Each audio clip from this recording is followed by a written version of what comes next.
Hello guys, எல்லோரும் என்ன பண்ணுறீங்க? எல்லோரும் நைட் டைமில் சமைச்சிட்டு தானே இருப்பீங்க.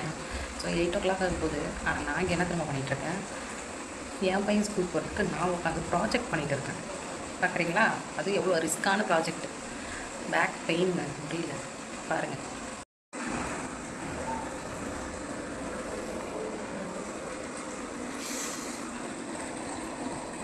இதிலேயே 4 பீஸ் 5 பீஸ் செய்யணும். இப்போவே முடியலங்க, கண்ணை கட்டுதுங்க. எதுக்கு தான் இந்த ஸ்கூலில் இவ்வளோ சின்ன குழந்தைங்களுக்கு இந்த மாதிரிலாம் ப்ராஜெக்ட் கொடுக்குறாங்கன்னு சத்தியமாக தெரியல. அவங்க போடுற இப்படி சும்மா எடுத்துகிட்டு போய் சும்மா டிக் போட்டு குட் 2 ஸ்டார் போடுவாங்க, அவ்வளோதான். அதுக்காக பேரண்ட்ஸ் இவ்வளோ கஷ்டப்பட வேண்டியது இருக்குது. சத்தியமாக முடியலங்க, ரொம்ப டயர்டாக இருக்குது. எனக்கு வேறு ஃபீவர். ஒரு வழியாக ப்ராஜெக்ட் செஞ்சு முடிச்சாச்சுங்க. அதை விட இப்போ என்னென்னா அந்த ஐஸ்டிக்கை ஒட்ட வைக்கிறாங்க. அப்படி என்னடியே ப்ராஜெக்ட் செஞ்சேன், காட்டி தான் தொலையேன் அப்படின்னு நீங்கள் சொல்லாதீங்க. கண்டிப்பாக காட்டுறேன், பாருங்கள்.